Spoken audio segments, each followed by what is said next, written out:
Krishnanagar TRTC সংলগ্ন এলাকায় অপহরণ কাণ্ডে নয়া মোড়, আটক ৮ অভিযুক্ত। পশ্চিম আগরতলা থানার ওসি জানান, বৃহস্পতিবার রাতে কৃষ্ণনগর টিআরটিসি সংলগ্ন এলাকায় পার্কিংকে কেন্দ্র করে কিছু যুবকের মধ্যে ঝামেলা হয়।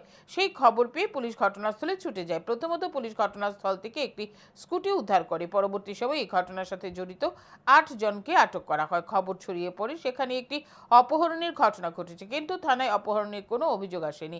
যারা আহত হয়েছে হাসপাতালে গিয়ে পুলিশ তাদের সাথেও কথা বলেছে।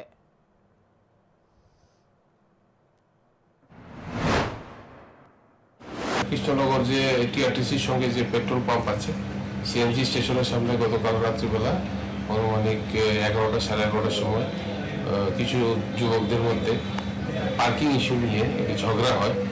তো পরবর্তী সময় তাদের ভিতরে একজন আরেকজনকে অ্যাসাল্ট করে, এরকম একটা অভিযোগ ছিল। তো সেই অভিযোগের বলে আমরা ওখানে যাই, ঘটনাস্থল থেকে একটি স্কুটি উদ্ধার করি। পরবর্তী সময় আমরা যারা যারা ইনভলভ আছে এই স্ট্রিট রেজে, এখানে তাদেরকে আমরা গ্রেপ্তার করি।